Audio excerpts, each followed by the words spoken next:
How to invent a religion.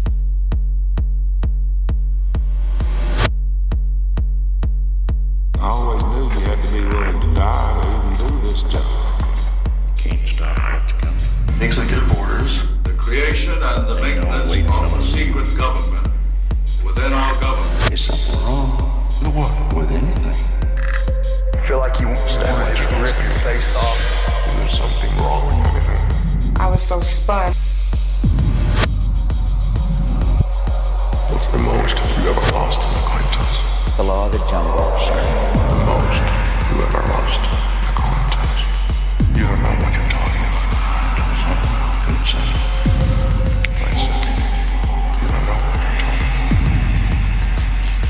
about. Suppression of unrest and dissent. Domestic anti-terrorism. I don't have some way to put it. That's the way it is.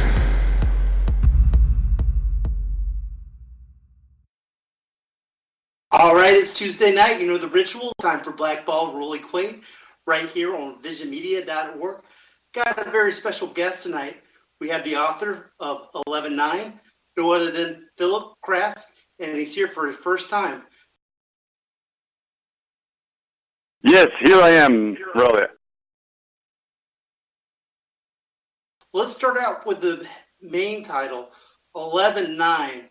Where did you come up with that particular title?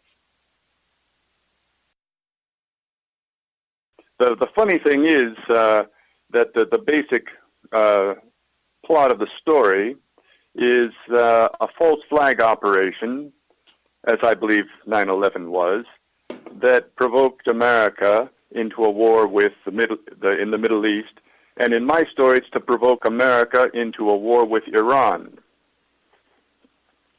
And the funny thing is that I started writing this book 7 years ago, and actually the last 3 or 4 years worked full time on it.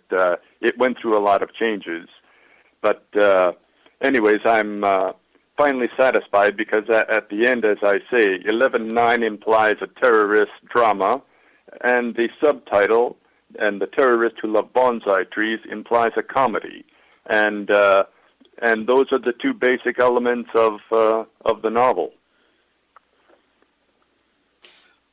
Would you say that Trudy's your protagonist of your novel? Would you give her that? Well, I would say it has two. One, of course, is Trudy, this rather innocent young woman who is turned into a terrorist because she discovered this false flag operation, and they need the bad guys need to catch her. And on the other hand, there's the figure of Paul Clippen, who is this sort of affable diplomat who is not a sort of State Department robot, the neocon, although in different times in the book he finds himself compelled to have to play that role and to sort of fake it. And so those are really the two sides of the story. One is Trudy, and the other is Paul Clippen. Did you put your personality inside of Paul itself? Because I was debating whether you're Max or Paul. Did you take elements of your personality, your persona, and place it into your characters? You know, that's kind of an interesting question. A friend of mine who read my previous book, in which Paul Clippen is the main character. This is a book that is set in Ecuador in South America. And because Paul Clippen has the same initials as me, Philip Kraske, he said, "Oh, that's got to be you." And the answer is that any character sort of starts as a little seed in real life. And Clippen, for example, is the name that I chose because he was a friend of mine back in college. And the person that I created really is not me. It's actually quite a different person, a more conservative person than I am, a more intellectual person. But, every character, because you have to go through his or her feelings, is a little part of you. And but it's always a little frustrating when friends say, "Oh no, that's got to be you in the story," and it's really not. It's really not me. The figure of the priest, for example, is an actual Jesuit priest that I knew many years ago, and he really is the same person that I met in real life. A guy who was a sort of a espionage figure during World War II. He's a much older man, and but also a very religious man, rather sentimental, especially about women. And actually, priests are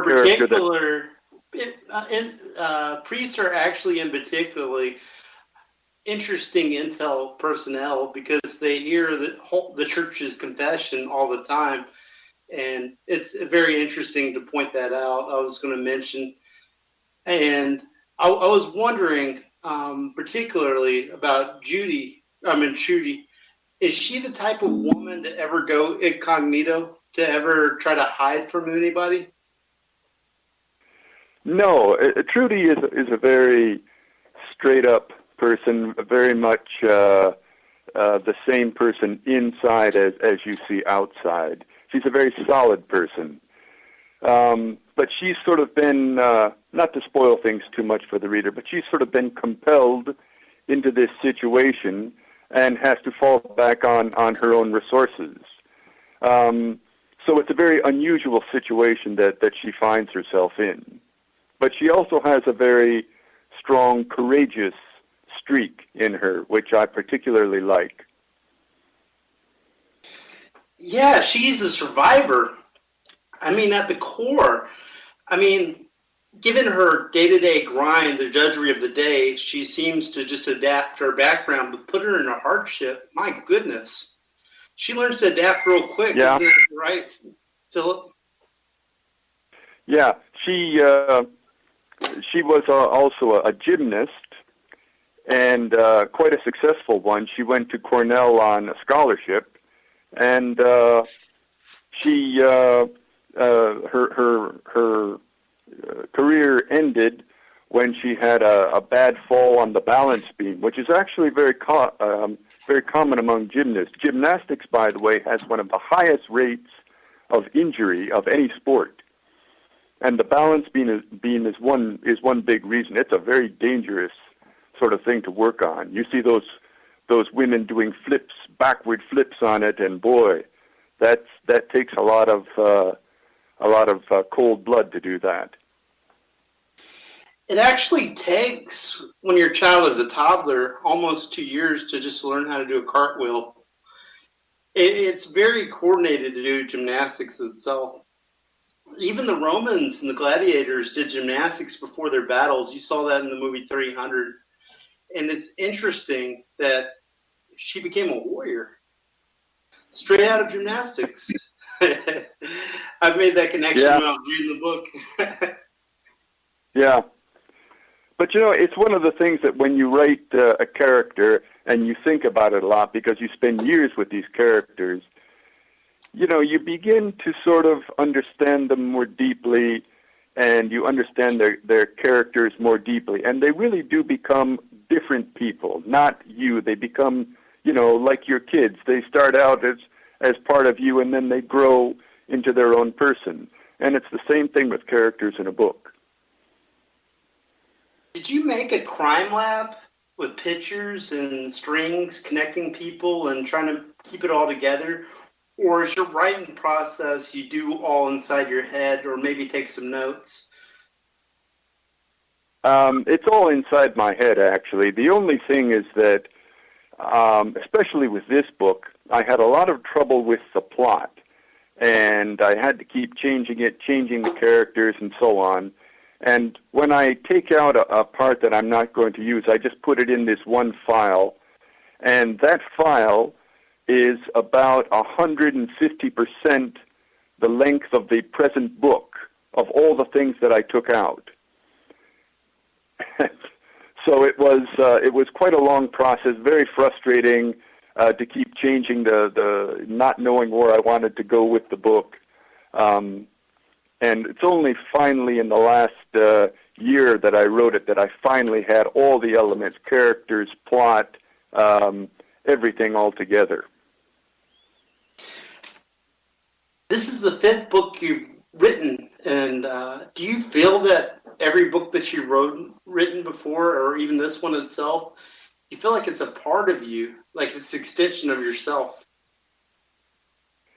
Yeah, you get to feel about your books when they're finally published and on paper. You get to feel about them as you do your children. It's not, of course, the same relationship, but it has that sort of feeling to it. It's something that's come out of you, and it's a very it's a very protective kind of feeling, which I suppose is why authors take it so badly when their works are criticized and they go tooth and nail against their critics. So I don't do that, but other writers do. I actually took a time capsule, and I've written between 200 and 300 articles, and I do feel that everything that I've written is an extension of myself. Part of like a diary of everything that's been going on in my life is what's going on in the news. But I took a time capsule and shoved it into it, and I actually took a picture of my avatar, and which is Torch from Puppet Master, and I put it in a time capsule, buried it, so future generations can see my favorite article that I've written, which was Frosty the Edward Snowden. Did you ever think about doing anything like that with your books? Like figure out a way to preserve it for future generations? Well, yeah, I intend to give away, a collection of my books to, for example, my daughter and now my grandchildren. She's had 2 children, and also like my nephews and things like that. And hopefully some years after I'm dead and gone, people might still read a chapter or 2 of my books. But that's about as much as you get for immortality, unless by some chance 11/9 and the Terrorist Who Loved Bonsai Trees becomes a classic. That would be good for sales, so... Netflix wants original material right now. That's the way they're shifting. And they've done it before. They did a couple years ago. And I'm thinking, Philip, you could give them a sales pitch to make this into a 12-part series on Netflix. Have you ever considered doing that? I don't really write drama and stuff like that. I wrote a screenplay of my first novel just as a normal movie, and tried to, get it shopped around Hollywood and so on, as thousands upon thousands of people do. Never got anywhere, and I haven't tried anything since. If somebody gave me an offer and wanted to buy the screen rights for it, I'd say fine. I don't know if I would participate in the writing. Maybe on a very general plane, looking over the scripts when they're finished. But as sort of an executive producer sort of a thing. But that kind of writing really doesn't do much for me. I prefer to work in prose on a page and everything. Excellent. And you said that this was a comedy. Can you go into some of the funny aspects of your book without giving it away? Let's see. Well, I'll tell you what. I'll read a little excerpt of the book. This is from the second chapter, where there's a hostage standoff after these terrorists, which is in Chapter 2, they try to plant a bomb in the Empire State Building. They're caught, they flee, and they go to this one house, the house actually that Trudy just ran away from, where she was almost caught and taken prisoner. And this one, these terrorists run inside, pursued by the police, and then they're in a hostage type of situation. Okay, so I'll just read a couple of paragraphs here, and you can get an idea of the sort of comedy that I have in the book. Is that okay? Absolutely. Go ahead and hit me with that, sir. Okay. Here we go. The hostage standoff had begun, and from there, as everyone remembers, threats, bullhorns, telephone demands, panicked evacuations of surrounding houses, policemen crouching, reporters purring, tiptoes hurting, photographers squinting, seemingly, reportedly, apparently, allegedly, all the wet nurses of modern journalism rose to the task of covering a live crisis. SWAT teams unpacked lockers, special teams stretched muscles, local police chiefs sipped bad coffee, the White House expressed concern. Chin-stroking specialists from every fief and specialdom gathered at each end of the 100 block of Charles Drew Street, where a little carnival of professionalism crackled and hummed, all at the service of the public good and the extinction of public danger. And as the minutes ticked past, speculation spread its great white wings, soared, banked, wheeled, swooped, and glided on every network TV show in the land. Best bets were postulated, scary versions articulated, and worst-case scenarios despaired over. Newscasters echoed them, reporters tweeted them, and coffee mug-gripping experts formed panels to flesh them out. "They'll ask for a deal with the Israelis," said a CIA officer. "We do not negotiate with terrorists," said an ex-Marine commander. "The material objective is to make them see the hopelessness of their situation," said a hostage expert. "A surgical strike," recommended an Air Force pilot with aft-pack experience, though he admitted that collateral might be an issue for owners of nearby houses. A floor plan of the house was miraculously discovered, swiftly brought forward, and delicately analyzed. "Now, I would imagine, Karen, that the hostages are being detained here, in the kitchen at the back." "But what if these men are hopeless, desperate to start with?" the anchorwoman objected. "I mean, what is the state of mind running through these guys' heads? And the scary thing is that this could happen on any American street. That is all of us in that house." Any American street. Around the country, this melodic, wondrously dehiscent phrase burst and flung its seeds across the land. Any American street. Yours, mine, the newscasters, your best friends. Terrorists rife as termites could come running up to your house and firing a gun at breaking down your door. How was that, Rollie?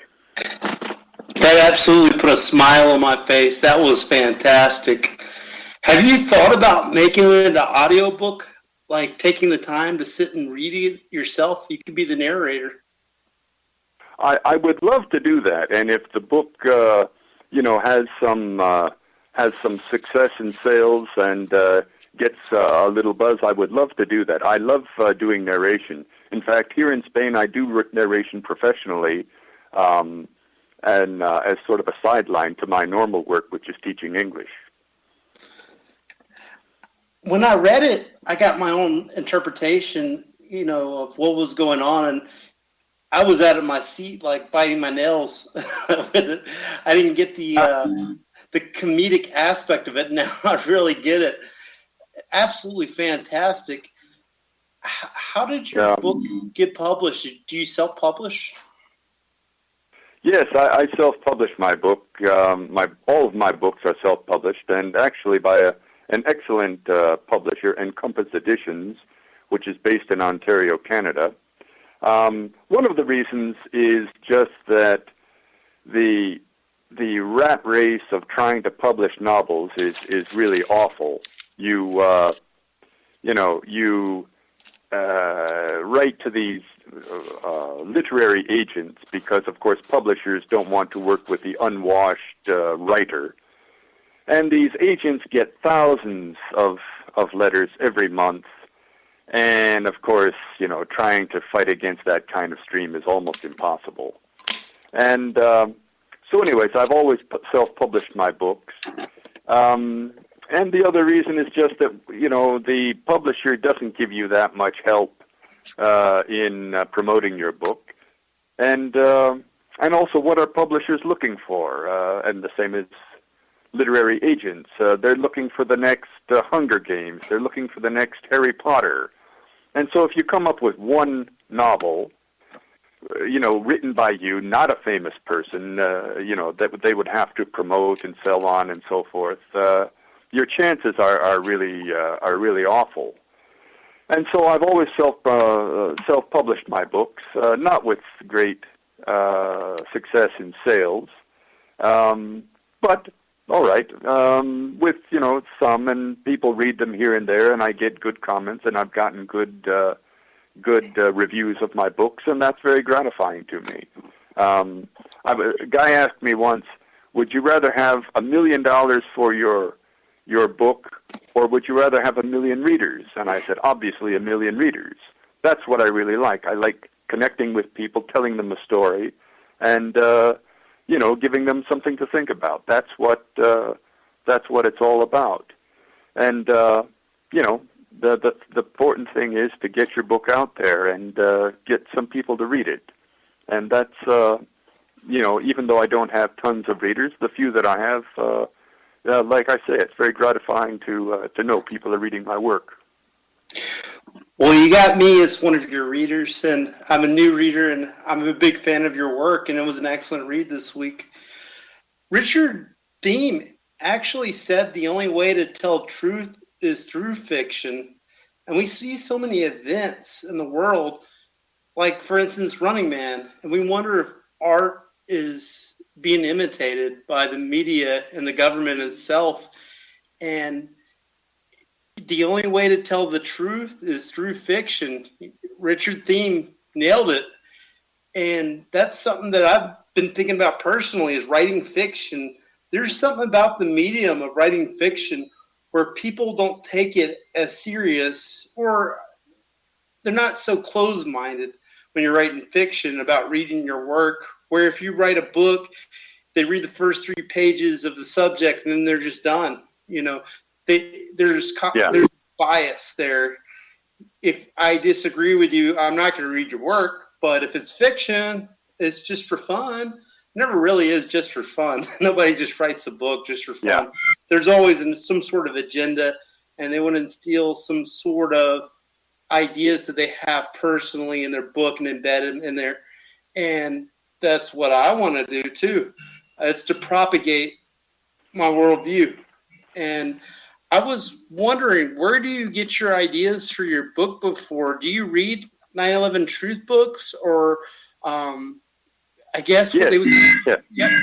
Go ahead and tell me some of the books that you like to read to get your ideas for your work. Well, for this book, I started reading books about 9/11 and the alternative theories of it. Probably around 2006, 2007. And that's basically when I decided I wanted to write a book about it. And I'm glad that I did, because really in the fiction world, 9/11 is not much represented. I mean, the alternative theories of 9/11. And you're quite right about how fiction gets to truth. I mean, if you read a book by David Ray Griffin, you get a lot of information, okay? And you figure out how the whole thing was brought off and so on and so forth. And it's all fine and well. But in fiction, what you do is you synthesize rather than analyze. And so with fiction, you are dealing more with a general vision of say, 9/11, for example, and it doesn't give you information about 9/11, but it gives you a sort of a perspective on 9/11. you can call it truth, you can call it what you want, but it's a perspective on the whole thing put together. It's not information, it's a synthesis of the information. And the books that I read David Ray Griffin, Peter Dale Scott, and one or two others, and that was a great deal on internet. Learned Peter a lot Dale from Scott documentaries. actually coined the phrase deep state, didn't he? That everybody's prescribing to now. His version of the deep state is a lot different than the way that Donald Trump describes it. But definitely Peter Dale Scott is a wealth of information. He's one of my favorite writers. Griffin is too. He took the 9/11 Commission report and absolutely shredded it verbatim, one page at a time, and leaving you with the conclusion that there was no shred of truth inside the 9/11 Commission and that 500-page cover-up. Yeah. Oh, he's done a great service to his country and to understanding 9/11 in general. Absolutely, he and a lot of other people. Kevin Ryan, for example. That's the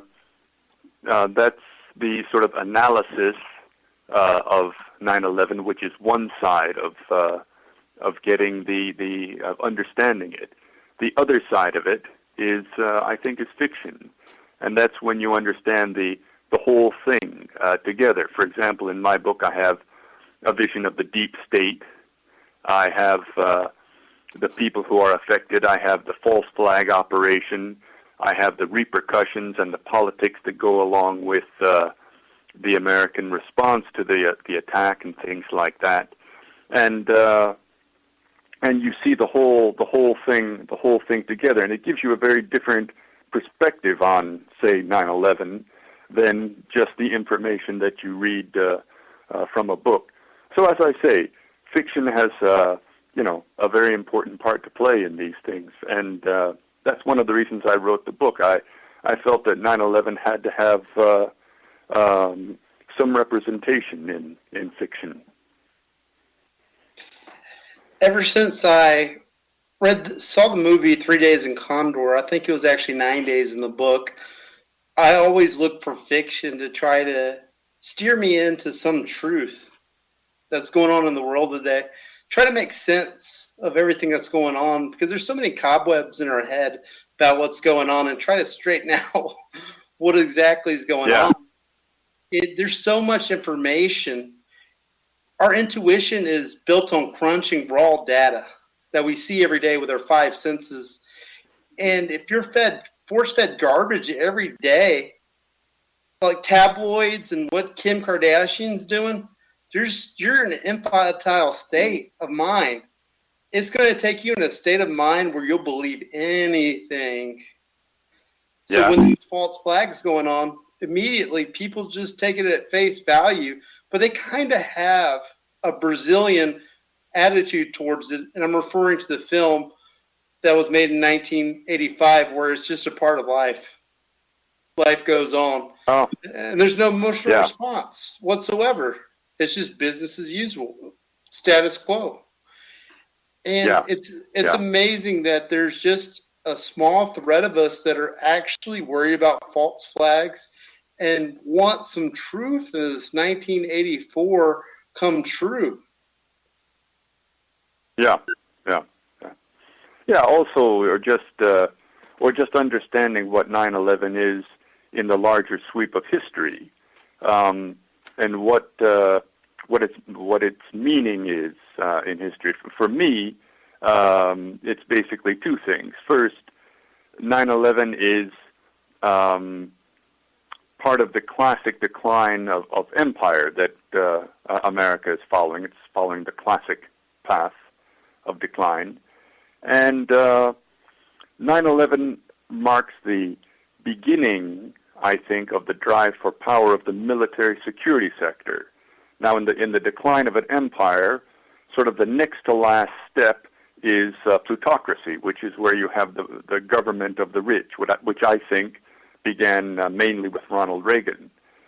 But with 9/11, you're beginning the last step, which is the taking of power by the military security sector, and that's what 9/11 is about in American history.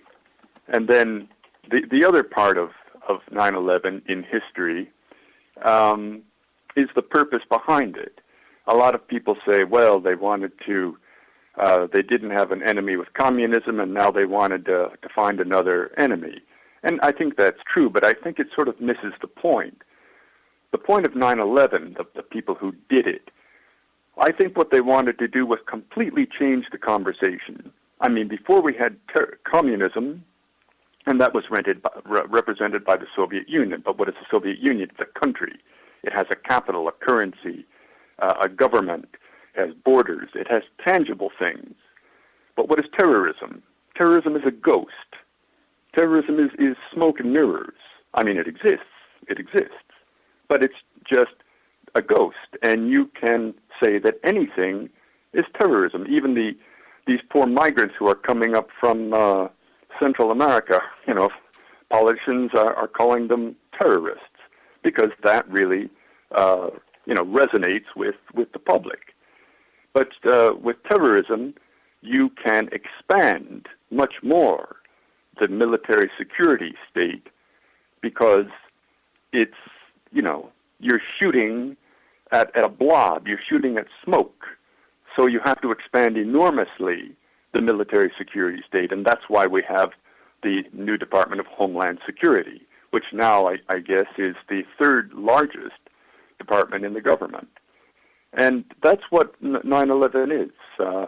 It marks the decline and the last step to military, the military control of government, and it's also the changing of the conversation to terrorism. Although, of course, even if the military is in power, the forms of democracy will always be observed just because they don't want to alarm people. But I think that's what 9/11 is. And down at the border wall right now, the corporations are making a killing about the dilemma, the crisis itself. Whether you're pro or anti border wall, you got to know that these agencies and this bureaucracy is absolutely raking in the cash with it. Even Trump met with a Sheldon Adelson to discuss making a casino down at the border. That's how ridiculous it is. Yes. And it's amazing. You touched on what plutocracy is. Did you know that Pluto was the god of not only the underworld of, you could say crime, and also hidden treasure? So you got the underworld. No, I didn't know that. Yeah, and of course the underworld, the mob, Trump, and hidden treasure. He has a lot of treasure hidden away. They even kicked out one of his hotels in Panama. they scratched off Trump off of it because he had so much hidden treasure in there. And he's the man to go to if you need to launder money too. With his casinos. It's absolutely amazing that people don't connect the dots. It's like there's something wrong with them. And it seems that they're just absolutely just on a greased up pole in an endless hole, and having a conversation with them never goes to anywhere. And this whole QAnon thing, I don't know if it's reached the surface in Spain. It is, I'm going to use the word retarded, but I'm not using it as retarded, but like retarding the conversation, like slowing it down, like decreasing it. It's regressive, this whole QAnon thing. I don't know if you've actually heard about it or not. No, I haven't. QAnon, that doesn't ring a bell to me. Can you explain it a little bit, and maybe for listeners? Yeah, absolutely. It was a trend that started on 4chan and 8chan, And there's this person that claims that he has Q clearance, which is a high level of clearance. And he has one of the largest bases of followers. He's actually bigger than Alex Jones right now. Alex Jones cannot mess with this guy at all, and nobody knows him. People think that he's a piece of mythology, that he doesn't exist. People think that he's multiple people. Some people think that they're part of Cyber Command and NSA because there's a Q group that really does exist. And there's also people that think that he's an Israeli control center and it's a group, or even Russian. You know, they have the GRU. It seems that we have a caller. We got Johnny from El Paso, Texas. Johnny, do you have a question for our guest tonight? Hello, gentlemen. Yes, sir. Just in particular, when it comes to the Middle East relationships, I was just asking your guest as to what he believes is happening.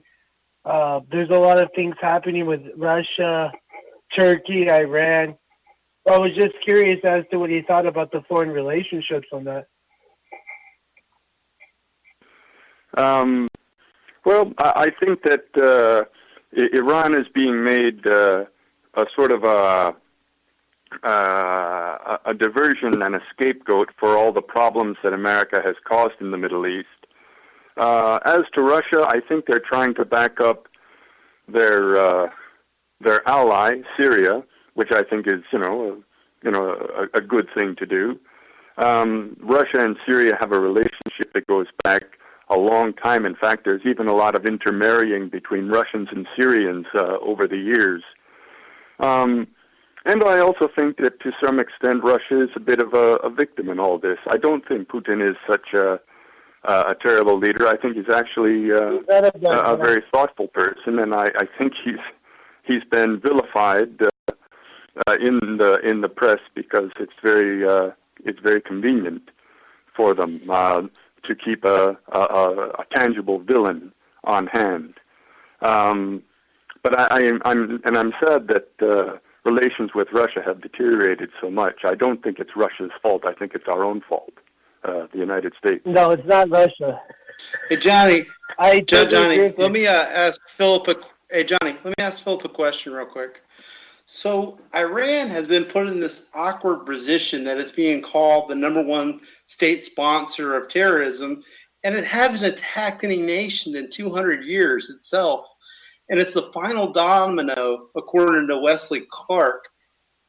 And I don't know if you've read this part about Peter Dale Scott.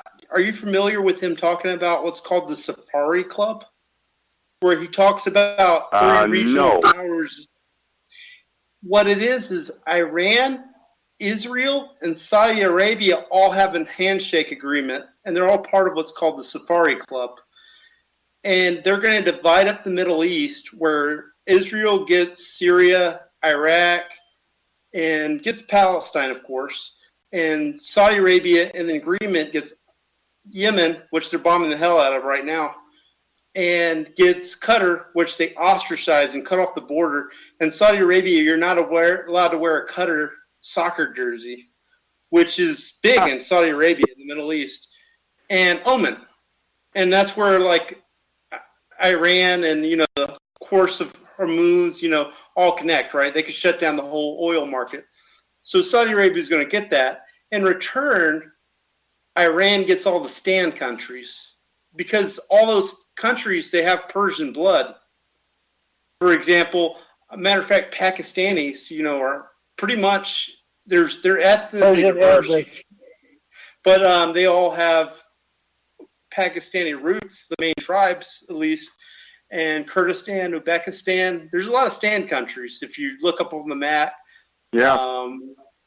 And they're going to get all that land, and even the landlocked countries that are not thriving whatsoever because they're landlocked. Like Afghanistan, there's only one city whatsoever. And it's rich of raw earth minerals that they're actually running out of in Afghanistan. We've always heard about the poppy, but the things that we make our cell phones are actually running out. In Lithium Afghanistan. and cobalt in particular, yes. Yes, Rollie. Lithium and cobalt in particular, yes. But we'll steer the topic back to Philip's book. Johnny, have you heard about Philip's book at all? I do apologize, gentlemen. I was going to listen to the beginning. I just caught it just in the last 30 minutes. I tuned in at 8:30, so I did miss the first 30 minutes. I do apologize. I was excited about your guest tonight. Yes. I didn't hear about his book, no. Maybe you could inform me. Would you like to camp out and you could chime in, probably be at the end? I want to touch back on his book. You did stay up. I would be honored. Thank you. Yes. Continue. Proceed. Thank you. Yeah, I'd be honored. Thank you, Rollie. Well, Johnny, if you look at Amazon and just put in Philip Kraske, Kraske, you'll see the book there. So it's called 11-9 and the Terrorist Who Loved Bonsai Trees. As to Peter Dale Scott, he's a very well-informed man. I haven't heard about that theory, but well, it's one thing that could be investigated. One of the things that's very typical about this time in history, I think, is that, there's never going to be a proper history of this era ever written, even if on the rather dubious assumption that humanity is going to continue for another 200 years, because there's so much that's hidden and so much that has been squirreled away and will never come to light, and a lot of things that are important historical fact are simply going to disappear. Even a proper history of the Trump administration or Obama or the George W. Bush administration, I think it's very hard to read because so many of the decisions, so much of the key moments are hidden from the public and hidden from researchers. And it's a sad thing that really we don't know what's happening, and I think historians will never know the most important elements in history. 9/11 is what 9/11 is in history, that it marks the decline of America, the American Empire, and also that 9/11 completely changes the conversation, and it sort of plays right into the hands of the military security sector, because the terrorism is just smoke and mirrors. It's whatever you want it to be. Anything can be a terrorist, and that's why it's the irony of this in my book of Trudy, who's this very sweet, nice, very religious young woman, gets turned into a terrorist in the media because the security services plant all these clues for them to find. And, of course, the media doesn't question anything that they're told by the security services, so it all happens very neatly. Absolutely fascinating. In the Middle Ages, there was this call for, we can't allow wizards to cast spell on us, and we need to cause a witch hunt and cast them all out and burn them at the stake. And it was a contrived thing. It didn't exist. And it's amazing that it became a witch hunt inside your book for Trudy, somebody who's just trying to work the 9-to-5 day and doesn't really want to be involved with anything that's dangerous, that all traces point to her. And she's somebody who doesn't get involved naturally, but through circumstances that have nothing to do with her, she gets pinpointed as a terrorist. And it really makes you believe that it could happen to anybody at any given time. Oh, sure. With any stroke of luck. One of the parallels, I think, to that with 9/11 is the airplane that went down in Shanksville, Pennsylvania. This airliner went down, and we are shown this sort of a smoking depression in the ground, and we are told that down below there's an entire airliner that has burrowed into the ground, which is so much nonsense, it's almost laughable. And but that's what people were told on 9/11, and that to this day is the official story. There was a whole airliner down there under the ground, and that obviously was a part of the story that went wrong on 9/11, and that was the best story that they could dig up. And but the media reported it, people swallowed it, even though it's absolutely absurd. An airliner doesn't hit the ground and burrow in; it breaks into a million pieces. But there it is. The media echoes these things and does it very well, very professionally, and there it is. Soon this myth hardens into history. Flight 93 really did look like an abandoned coal mine, and they threw some tires on it and set them on fire, ablaze. And the picture of itself looks like they actually photoshopped in the tail. And that's the only remnants of the plane whatsoever. And there was actually grass growing inside of the burrow itself. Did you know that, Philip? That there was actually like signs? No, I didn't know that. There's actually signs that's funny. That's funny. Hole existed for quite some time. Yeah, that's a little bit like the intact windows to either side of the hole in the Pentagon. It's just one of those things that kind of makes you scratch your head. So, 2006, the long-awaited Pentagon photos of the crash, that took place on 9/11. And we barely saw anything, and there should be surveillance cameras all over the Pentagon that would actually capture every square footage of anything that's going on in the lawn. And we depended on a hotel and a gas station for footage, and all we saw was a quick flash and a ball of fire. And most people believe that what we saw at the Pentagon, there was no plane. There's a lot of scholars that believe that. Christopher Bolin, for an example. I think that Griffin actually endorses no plane in the Pentagon as well. And people were fine with that. But when you talk to them about Shanksville, they hit the wall. They go crazy. Yeah. And if you talk to them about there was possibly a missile that hit the Twin Towers and it was photoshopped in later on, the Phantom plane, flight 175, they think you're absolutely crazy. Like the government would never CGI a plane going inside of a building, but they still have the idea that they would perpetrate a false flag on the American people and cause psychological warfare against the base, the taxpayers, to go into a war that's a 100-year war in the Middle East that I'm never going to see the end of it. Maybe my youngest brother, if he lives to be 100, because he was born in 2003, might see the end of it. But us, no, there's no way. Even my children don't remember 9/11 because they weren't alive. I got a Washington Post story that says 1/4 of Americans do not remember 9/11 because they were too young. So 25% of Americans don't remember 9/11. And that story was written in 2015. It's going up every year. People that saw what happened, or what was reported during 9/11, they're dying off in droves, People, baby boomers, they're going to be gone soon.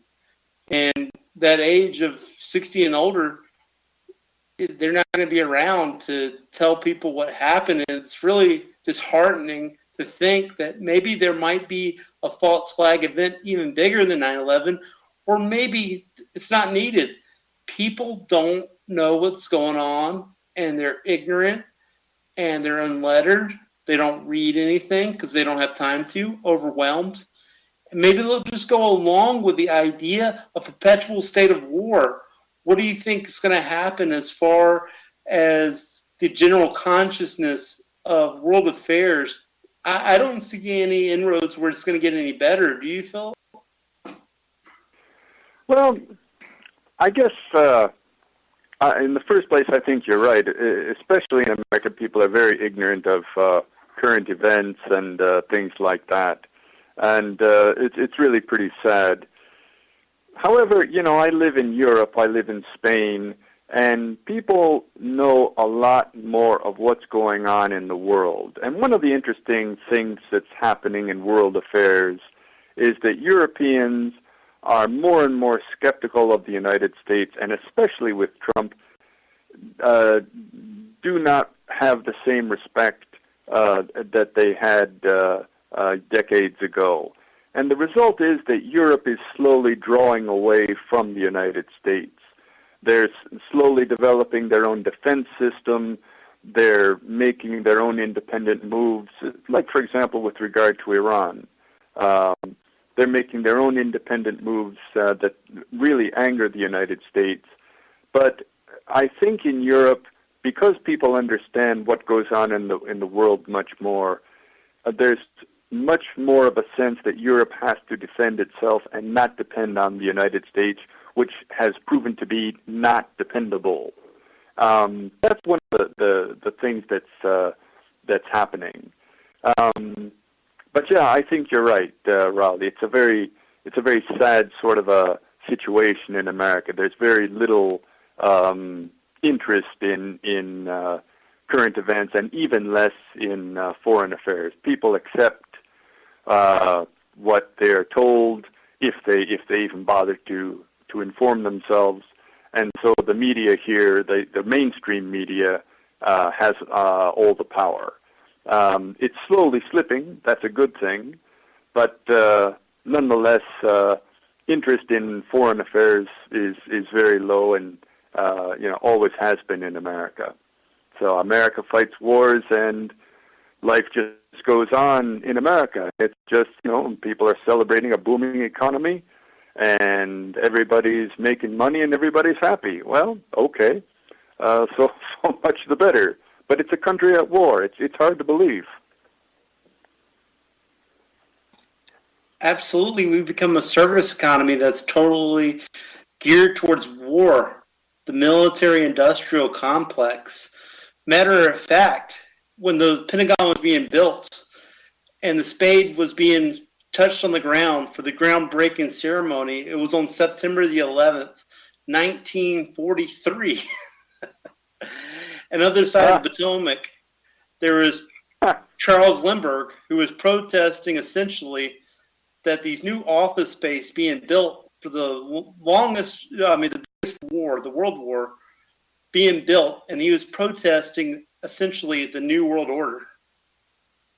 The same time Leslie Grove was doing his groundbreaking ceremony, and they built the Pentagon with using less steel as possible to go to the war effort as much as possible. The Pentagon was built with concrete.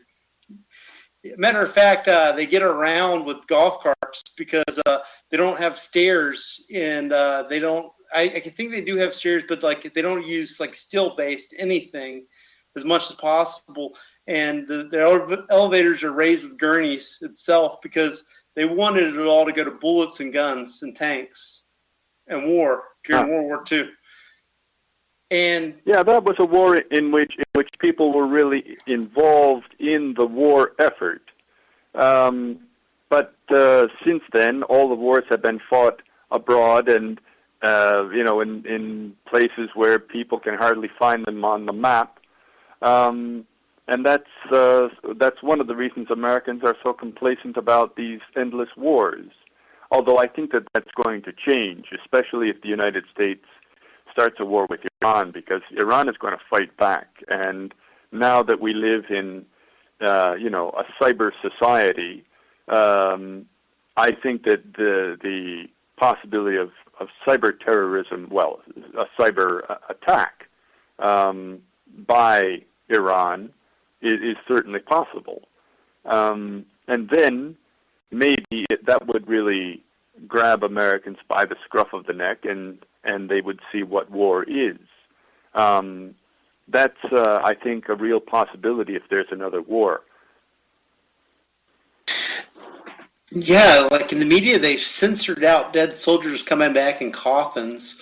When it was Cronkite, back in the days of Vietnam, you would actually see the impact of war. They've really censored that out and just omitted the fact that we're at a state of war. And I think in Europe itself, people are not necessarily as anti Iran as they are in America. I think it has to do with a lot about evangelicals inside of the country, where they're pastors who worship Jesus Christ, who is a pacifist, which is so ironic. It's ridiculous, the degrees of it. It's really a paradox that they teach the values of Jesus Christ and still want to go to a war with Iran, which is Israel's number one enemy, and it's in a lot of the lore inside of the Old Testament itself. And their arch enemy is the Iranians, the Persians. And I just don't see that Europe is so antagonized by Iran in the way that America is. I know that Iran has heavy influence with oil. They could cut off the supply of most of the oil, and America has been trying to sanction and get rid of Venezuela as well. I don't think that Europeans necessarily have it out for people from Venezuela, and that's another country that's going to be a hard war. It's going to be another Vietnam to have boots on the ground in Venezuela, because it is a jungle and they're willing to fight. The Iranians are willing to fight. They're not like the Arabs whatsoever. The landscape is different in Iran, and there's racial cohesion. There's different mentality. It's a very different culture, sure. Yeah. The Arabs are notorious for not having any unity inside the ranks of their military, and generally when the bombs go off, they don't want to fight, in uniform. They're more inclined to fight. Arabs are very good, Rollie. Just to correct you, Arabs are very good in rank. They follow rank, Arabs, actually. That's part of the drug. You gotta tell me which military you're talking about. If you're talking about the Syrians, yeah, I'd agree with you. If you're talking about like Hezbollah, which is a militia, I'd agree with you. Hezbollah, yes. Hezbollah is not a military, it's a militia. But Arabics are pretty good at following rank, is all I want to mention. I didn't mean to cut you off, but I agree with most of what you said, Rollie. 99.9%. Despite that fact, it's going to be a different war, and if altogether. Yes, and it's coming to technology. Even Iran knows this. They even said this. Hassan, he even said this.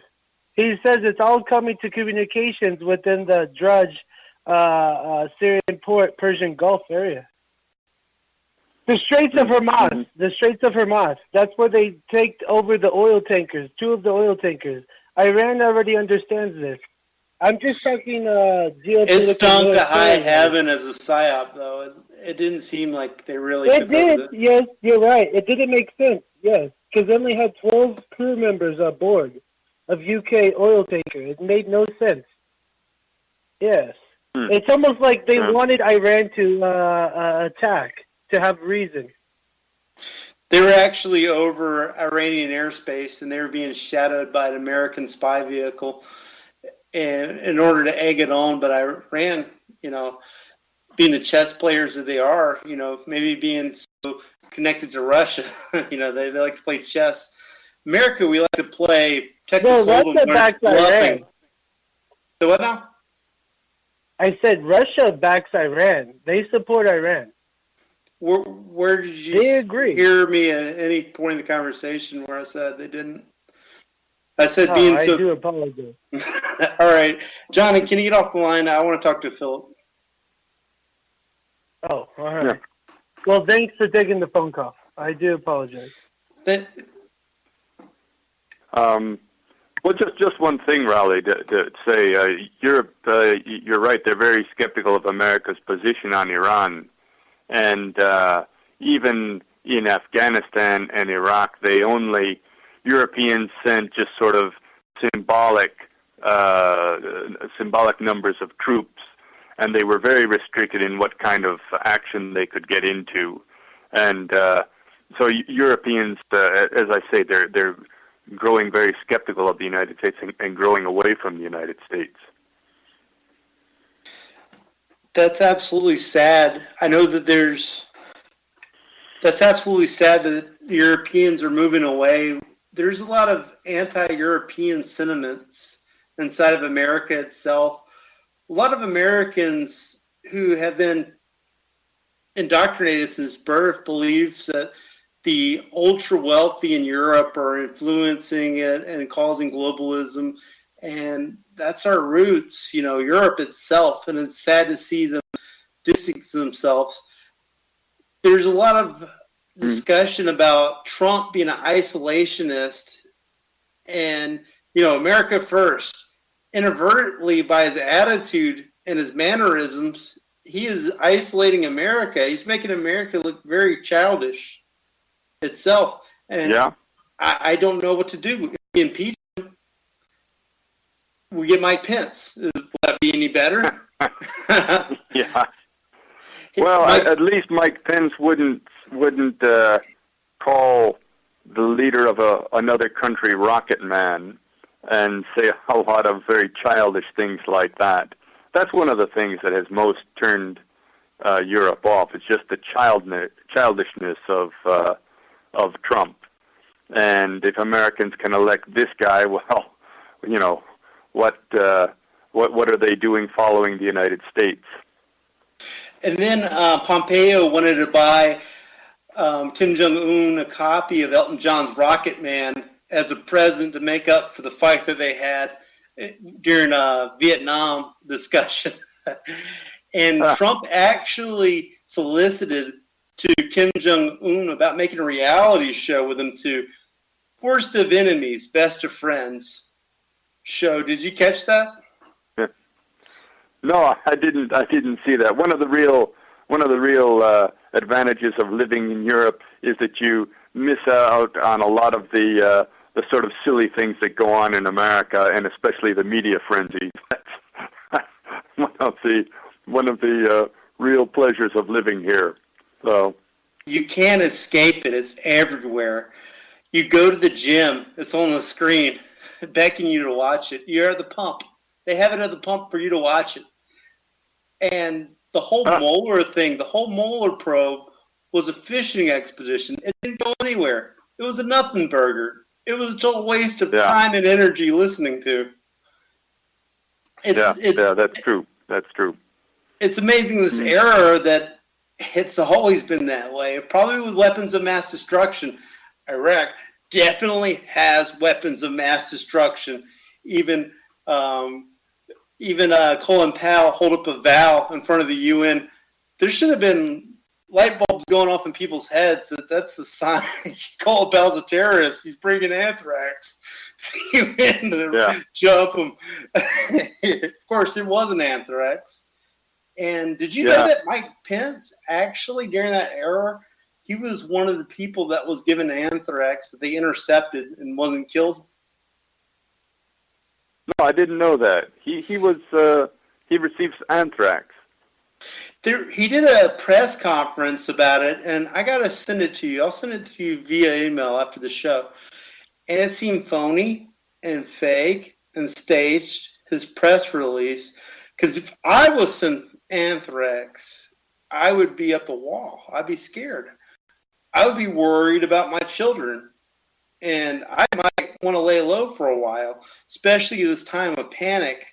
And this panic is really embedded into your book, this time of fear.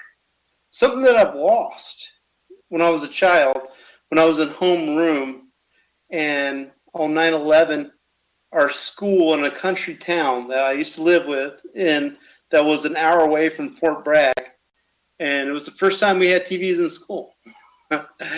And we watched 9/11 all day long in my homeroom class. All day long. We didn't have any school whatsoever. We just watched. Is that right? That's interesting. And that was the only time that we used TVs in our class.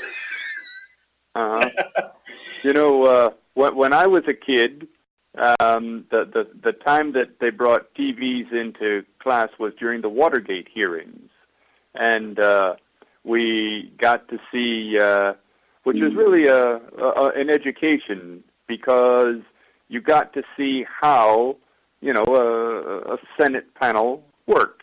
How they brought in witnesses, and the guy sits down at a table in front of a whole panel, and he answers their questions, and that was really instructive to students, and I'm glad they did that.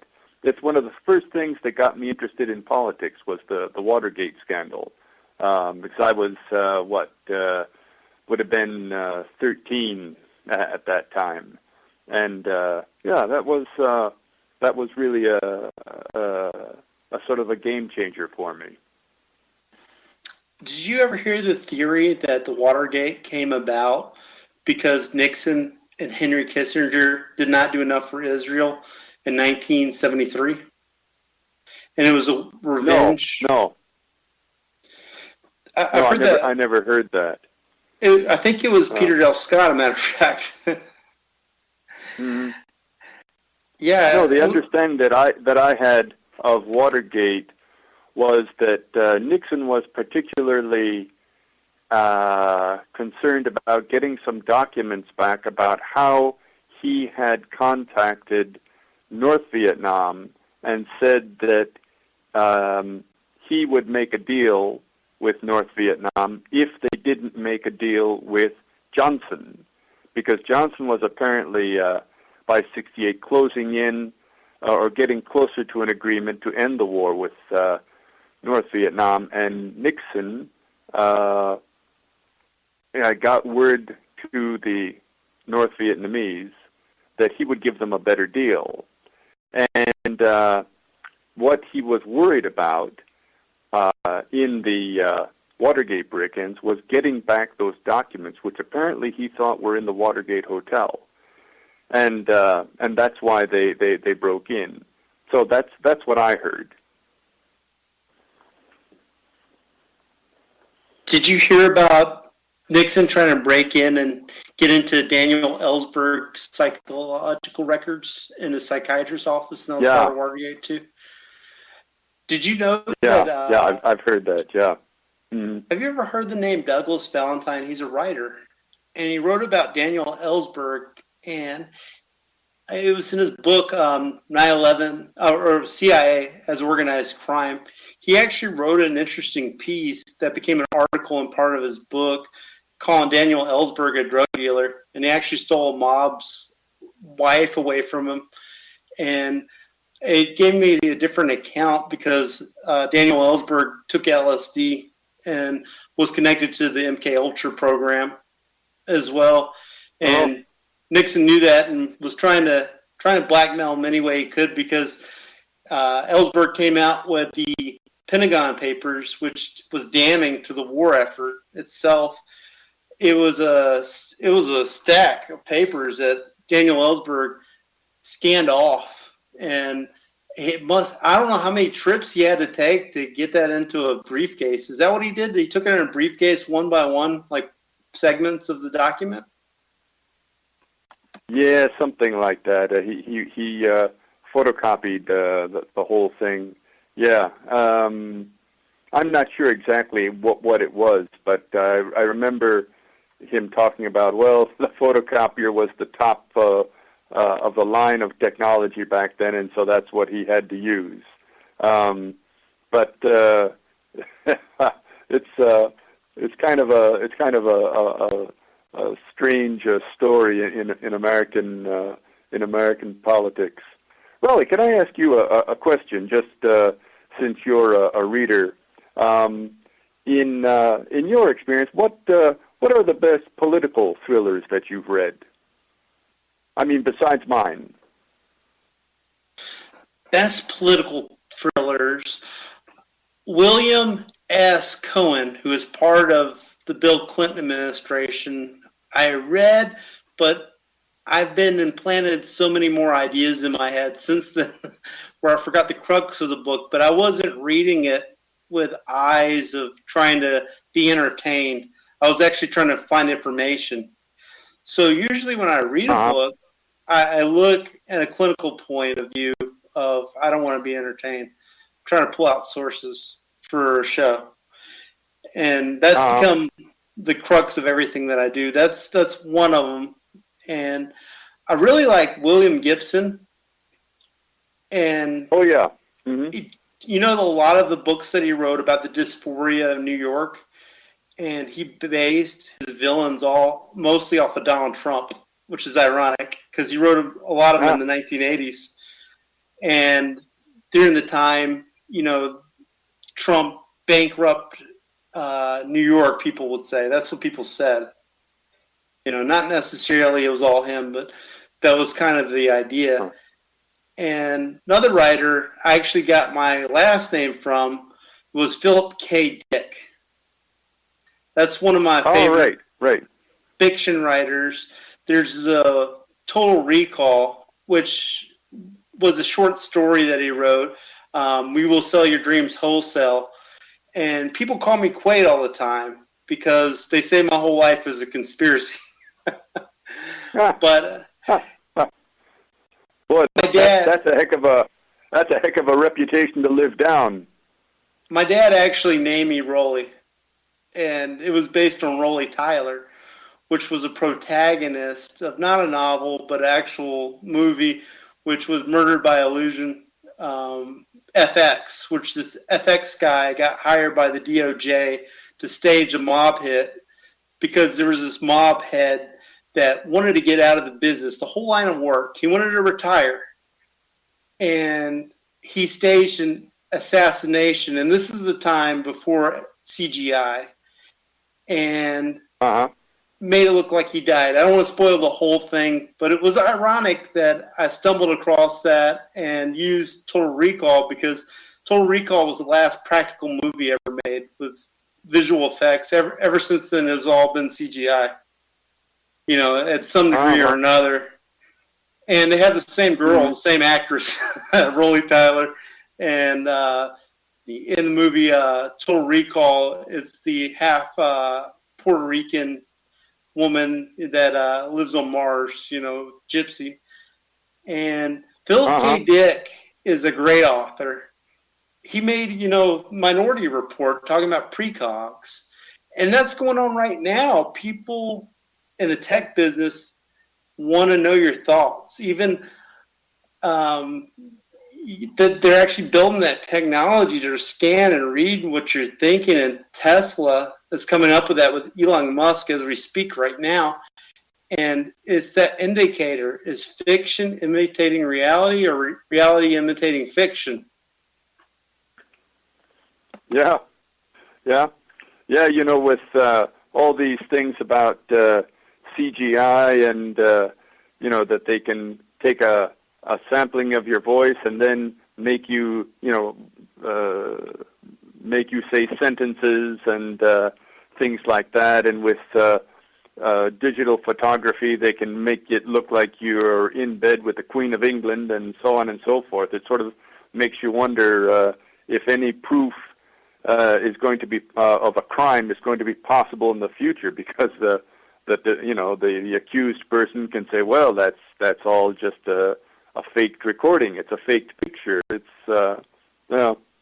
but that's the way it's going. You know, I teach English here in Spain, and I work sometimes I give English classes in software companies, and it's really scary, you know, what you talk about with artificial intelligence, CGI, and you see these rows and rows and rows of computer programmers all working on different aspects of, you know, how to get people to buy, how to read their thoughts, looking at the different websites that people have looked at before they come to your website, where they might sell you something.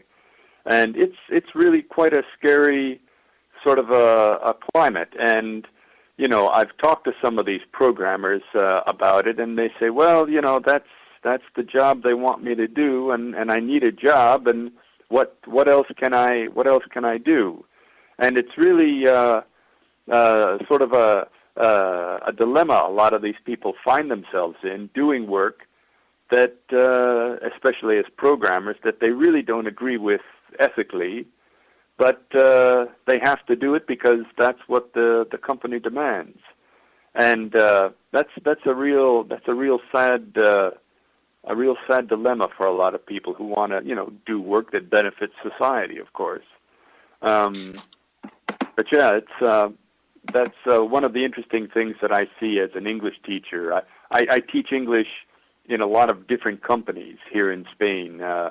Right now I have, 7 or 8 companies where I go to maybe 3 or 4 in a day. I give an hour here, an hour there, so on, 2 hours there, and so on. And it gets me into a lot of different companies, and I get to see a lot of different types of people and types of company culture, and where how businesses are fighting for market or for survival and stuff like that.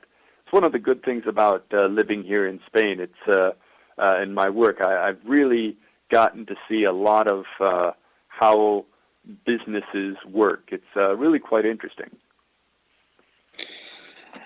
The days of tribal warfare are over.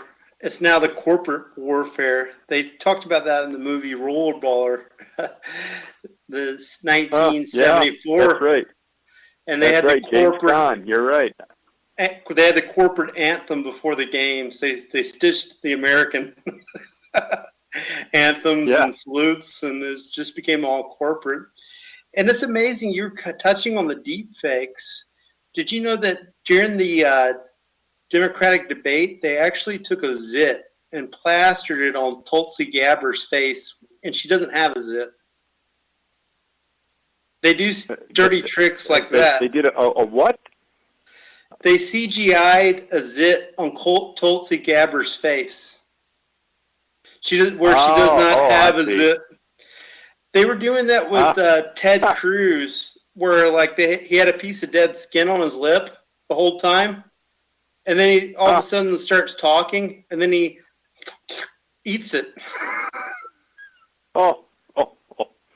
Yeah, that's true. Or that recent thing they did to Nancy Pelosi, making her look like she was drunk or something, or slurring her words and all. That actually prompted on C-SPAN. They actually had an intelligence investigation into that, just because of that one little funny video making Nancy look drunk, slowing down her speech. Yeah.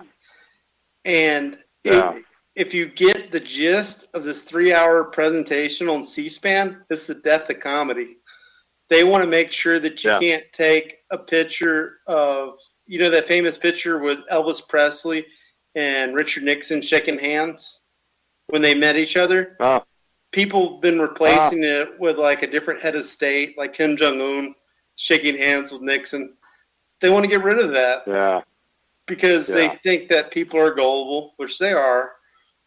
But you can't end comedy. Yeah. I mean, come on. People got to laugh. If the world is going to go sour, where we're tearing each other up, Democrat versus Republican, can we at least laugh a little? Spread a little humor. Yeah, that's for sure. Well, it's one thing when somebody does it maliciously. It's another thing when, some sort of program of satire, and it's very clear, it's made clear one way or another that what you're seeing is satire and not the real thing. It's not that hard to do, and as long as people do it, then I think it's all right. But you're right, that the CGI and all of these different technologies really make the truth harder to come by. And as I say, it's the truth, and what the truth of 9/11 is, for example. I think a proper history of it is never going to be made, because there are so many aspects that will always remain buried. Actually, in that particular C-SPAN 3-hour segment I was talking about, that was held on June the 13th, 2019. It was called the House Intelligence Committee on Deepfake Videos. And they must have nothing better to do than to wage war against deepfakes. But they didn't say anything or prompt anything that maybe CNN and Fox should not use CGI technology to mislead people. It's always the little guy. It's always the little guy with a little podcast that writes articles that they got to wage war against because they want to monopolize Fox and CNN. And most people don't get that they just play off each other. It's the official line is somewhere in the middle. And North Korea, they got one radio station for it that plays all day long, that you got to hear the propaganda. Here we're a little bit slyer in America, where it's the kind of a bounce off of in between each other. And I in some ways, I wish they would just be one unified state propaganda so we don't get these mind tricks and have to do mind jujitsu to figure out what's going on. And it's absolutely amazing. I don't know if you've heard of this thing called NewsGuard, which is an antivirus software to keep you away from fake news, what they call fake news, which is somebody who writes an article that doesn't come from the B-line. Somebody who doesn't come from clone from the ultra-liberal prototype and becomes a writer. And they want to put these in schools. That's the death of research. That must be very concerning for you, that there's actually men and women that want to end research itself and just want you to rely on corporate media. Yeah, that's true. I think you've got to dig a lot more deeply these days to do proper research. I mean, I remember when I first started getting interested in the alternative theories of 9/11, one of the things that I made a point to do was to look at the debunkers' point of view about, what the truthers were saying. And that was really a good thing, because I saw quickly that the truthers, a lot of their arguments were really not so strong. And in fact, as much as truthers complain about debunkers, the debunkers of 9/11 have done a great service to the 9/11 alternative theory cause, because they really made the truthers bear down and get every fact right. Because anything they had wrong, the debunkers were on top of it and saying that this proves that the whole argument is wrong. And so they really have made a better 9/11 truth movement that the debunkers have.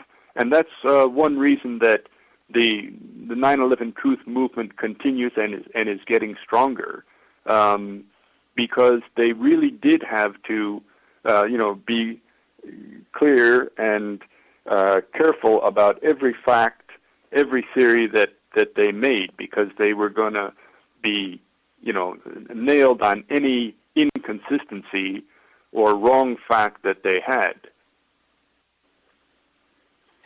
I actually had a 9/11 debunker on my show called Adam Fitzgerald, which is a troll's troll. Like, he's the ultimate, famous debunker that everybody has scorn against.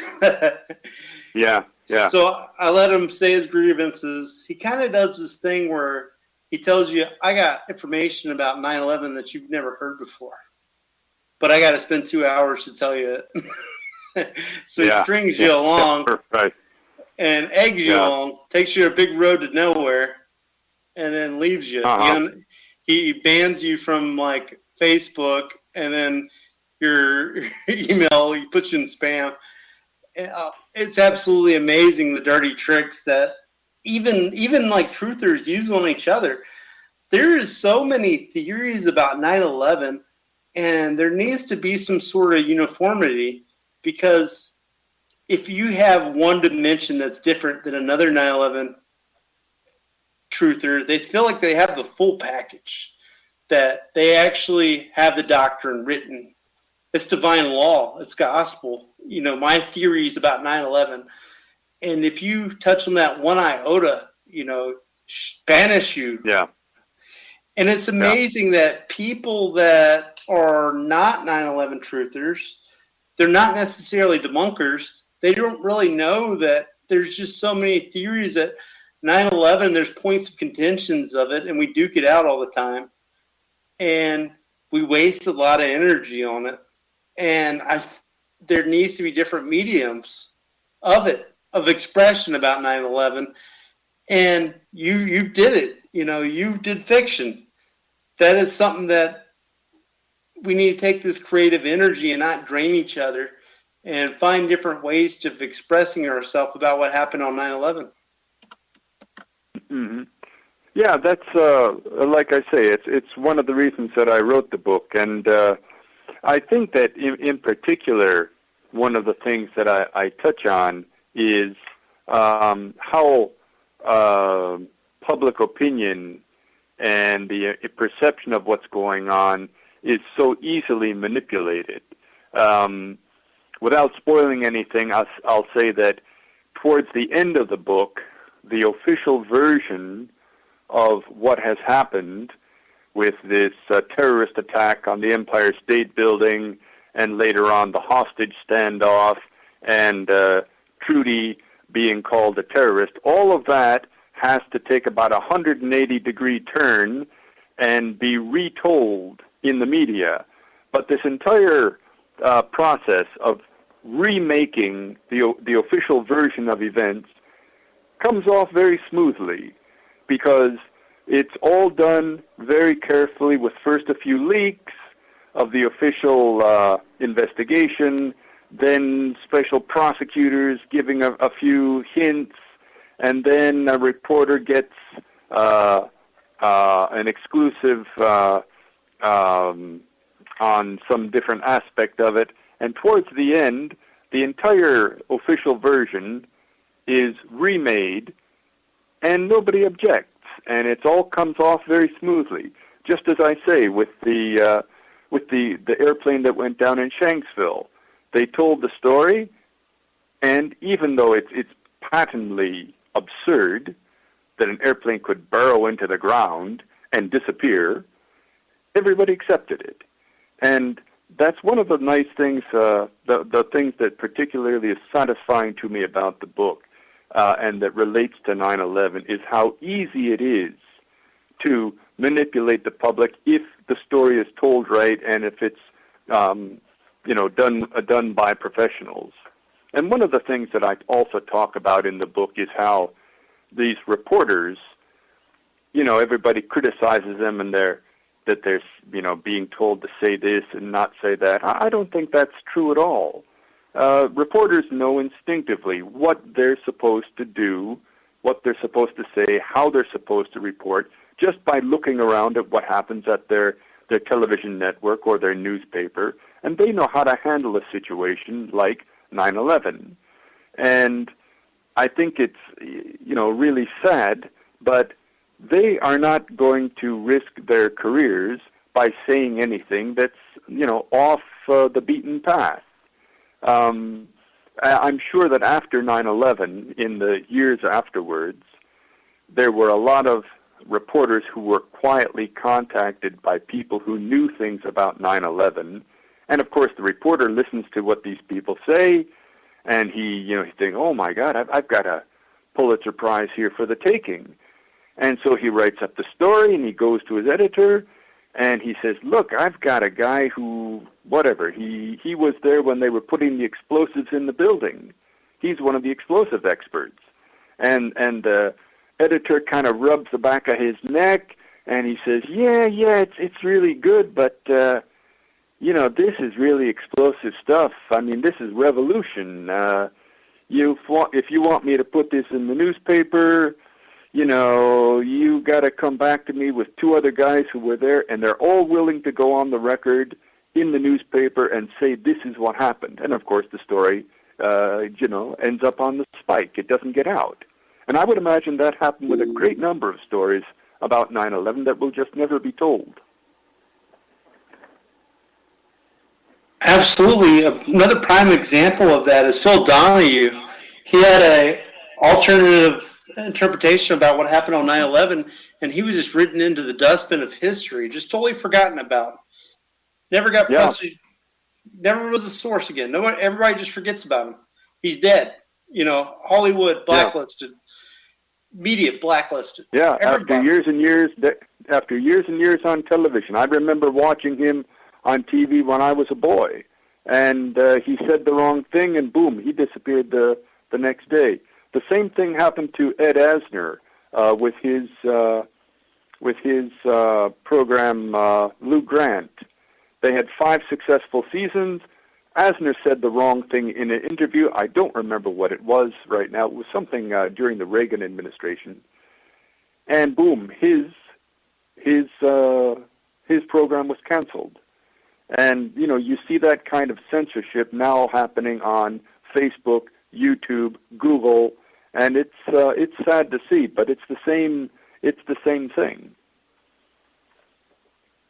It was as if they just let YouTube happen unchecked for quite some time, and just so they could develop this deepfake technology so people would get on record saying certain things so they could have a voice recorder of you and do exactly what you described. They have you by the balls. I mean, like, for instance, there's this app that they have right now where you put your face on the app and they take a screen capture of you and show you how old you'll be a couple of years. If you prescribe to that particular app, you actually sign away that the company has the rights to your face. Just to have this little app that they have for 30 seconds of entertainment, they have you. They have your identity, your face. There's nothing more precious than your face or anything to do with your body or yourself. Yeah. And people just don't realize that. They just are into self-deprecation and totally into themselves. Yeah, and imagine the humiliation, Rollie, if, you do this and you give away the rights to your face and they contact you the next day and they say, ooh, your face, you can have the rights back. I watched that would probably depress a lot of people. I just watched a movie recently.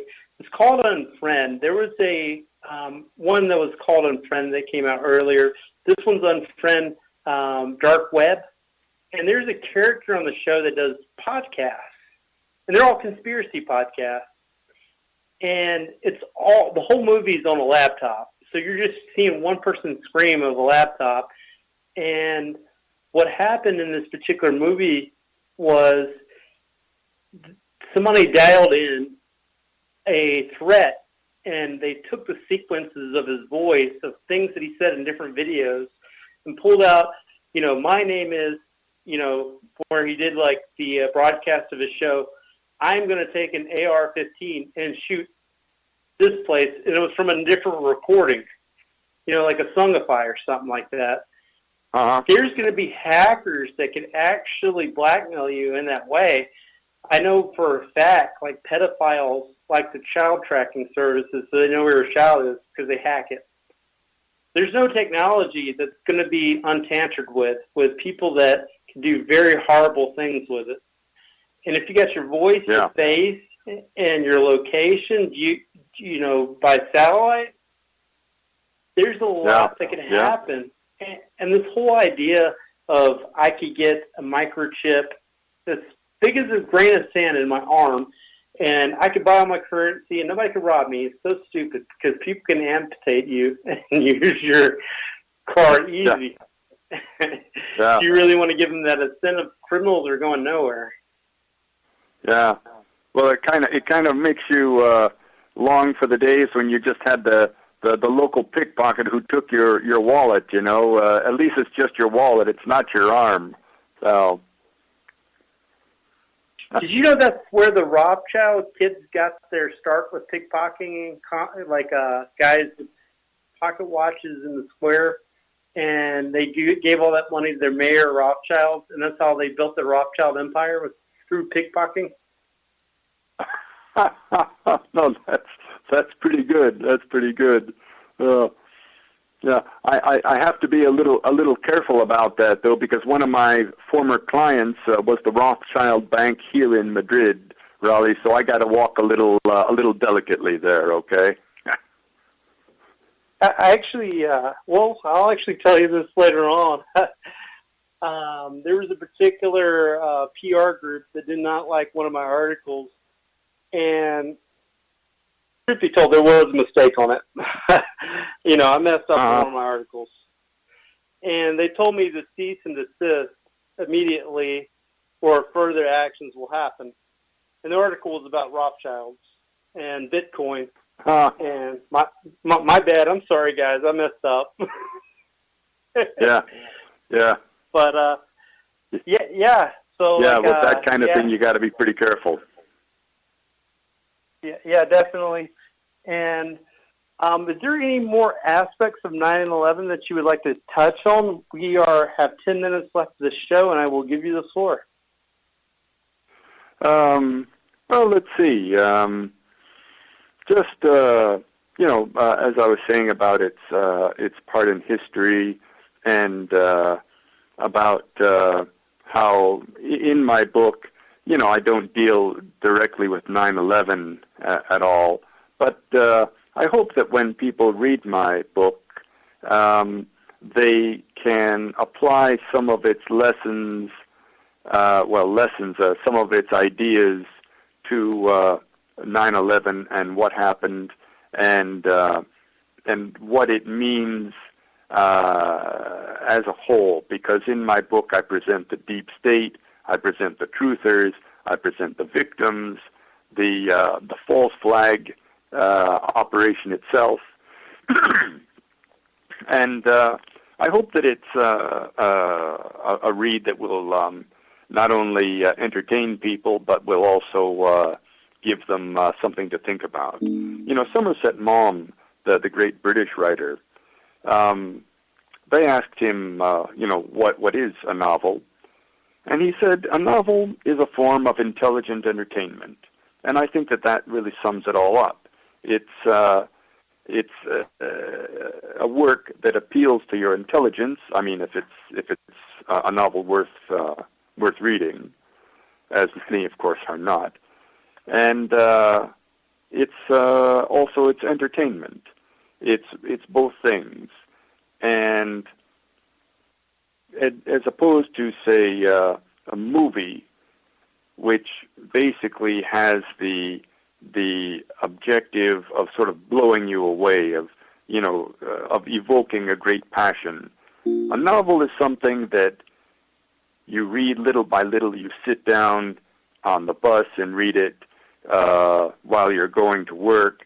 You sit down at night for a half hour, as I do most every night, and read with a lamp and a little glass of liqueur at my side.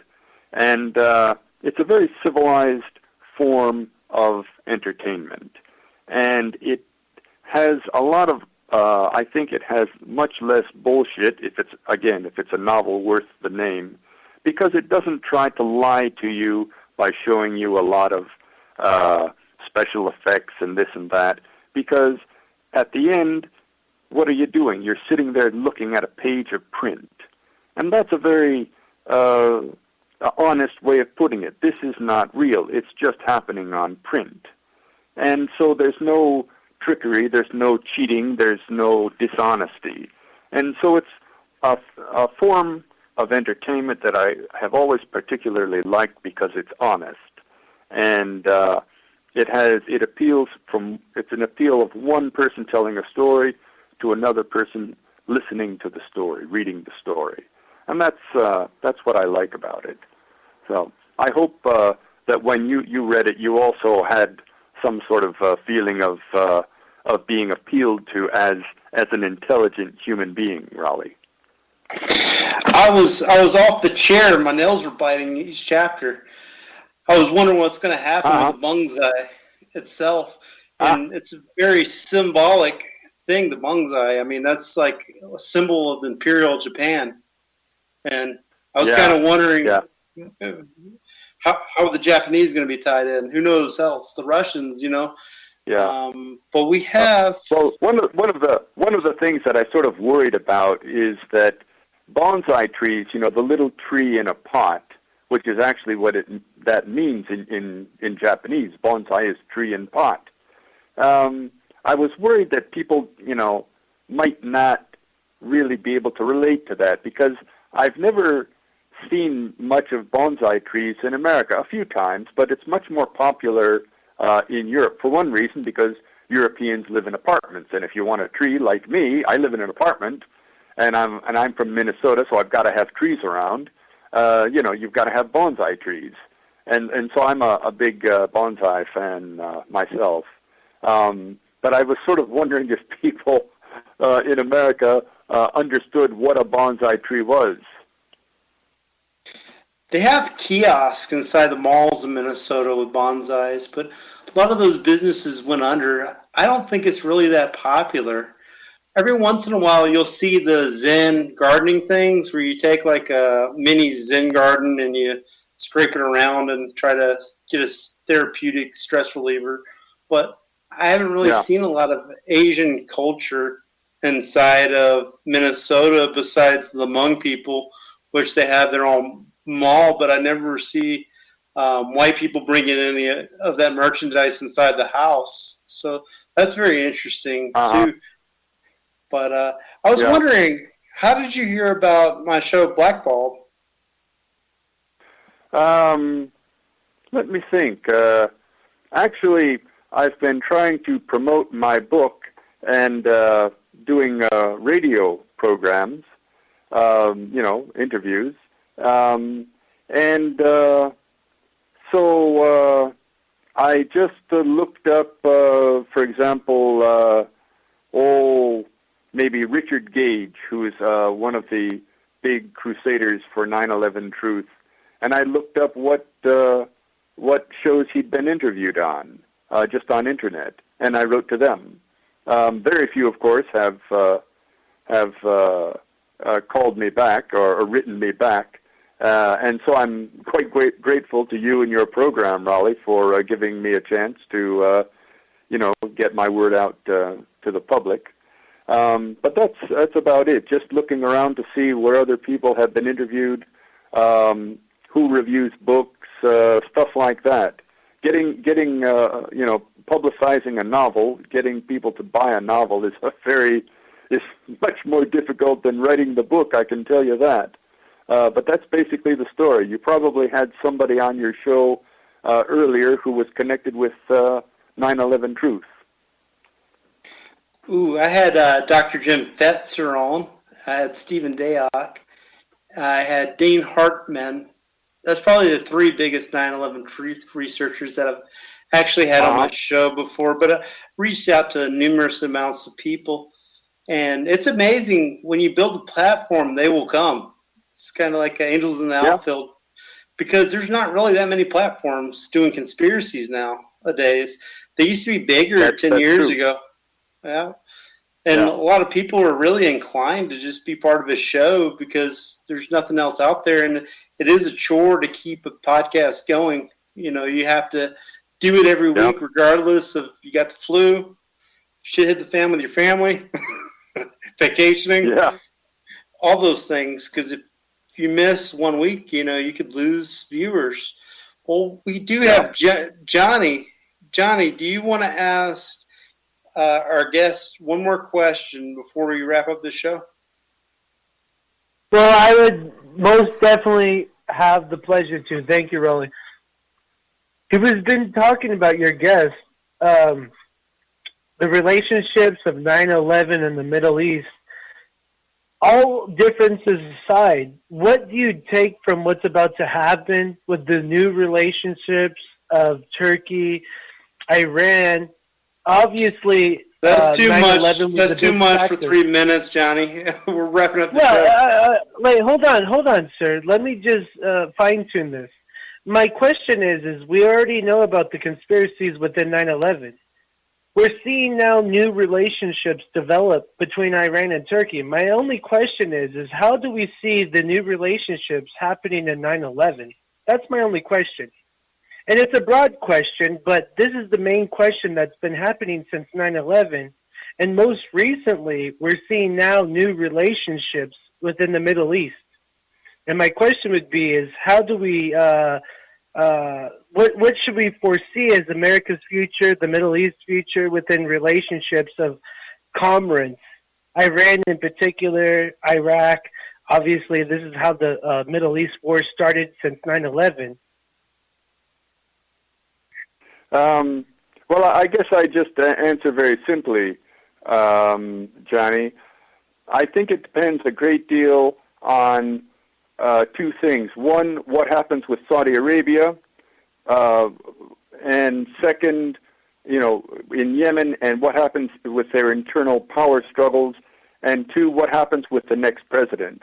Because this president is not going to get much traction in the Middle East. The next president is going to have a heck of a job on his hands.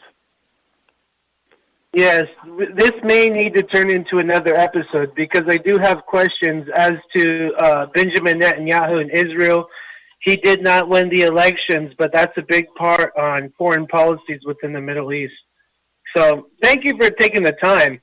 Maybe you should be on soon, hopefully, and Rollie Quaid will take my phone call once again. But yes, these are very dire times. I agree with you. Thanks for taking the call. I apologize, Rollie, for being a nuisance on your hands, but God bless you, all of you. I do apologize. My pleasure, Johnny. No problem. All right. Talk to you then, huh? God bless. Yeah. Philip, would you like to give a closing statement before we wrap up the show? Closing statement. Well, it's just been a pleasure to talk to you, Rollie, and again, I appreciate the chance to get out the word about my novel.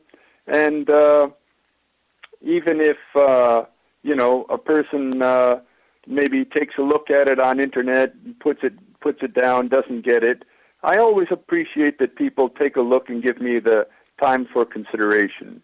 As I say, any reader that I get, I'm always really touched that somebody has taken the time to read my work. It's a great pleasure to me, even though I don't make much money out of my books. It's definitely a great piece of art, and sometimes art is not very rewarding in terms of nickels and dimes, but I value your book. It's very well written, and I want to buy a hard copy of it, not just the Kindle version of it. And I would implore my entire audience, support him. Support Philip's work. He spent a lot of time, 7 years, writing this particular book. And you even rewrote it one time, too. It had a rewrite to change the plot around a little bit. Oh, yeah, many times, yes. Definitely support the guys that are working, that don't have necessarily a publisher and not in the big business, because if we don't support them, who else will? It needs to be the truther community, and I definitely see grains of sand of salt, shattered all over your book. And I'm trying to put all the puzzle pieces together, and it's going to take another read through to catch it all. But I'm going to read the book as a comedy this time, and I'm even going to read it out loud. That's the best way to catch, some of the nuances inside of a book is really to read it out loud, to be honest. And it was a fantastic time that we shared and spent together. And I'm glad that you were on my show. And I'm crossing my fingers on my toes for this question. Will you be back on my show in the future? Sure, I'd be glad to, Rollie. Let me know when you want. Yes, sir. Absolutely. And thank you so very, very much. And thank you, audience, for tuning in. And we'll be back next week with Brandon Green as my guest. And this was Blackballed with Rollie Quaid, and you were Blackballed. How to invent a religion.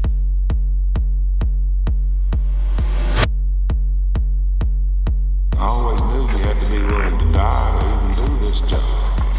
Can't stop what's coming. Executive orders. The creation and the maintenance of a secret government within our government. Is something wrong? What? With anything? I feel like you want to rip your face off. There's something wrong with anything. I was so spun.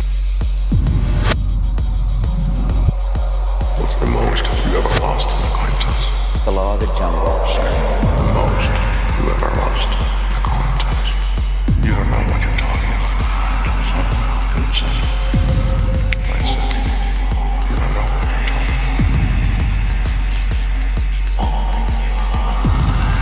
Suppression of unrest and dissent. Domestic anti-terrorism. I don't have some way to put it. That's the way it is.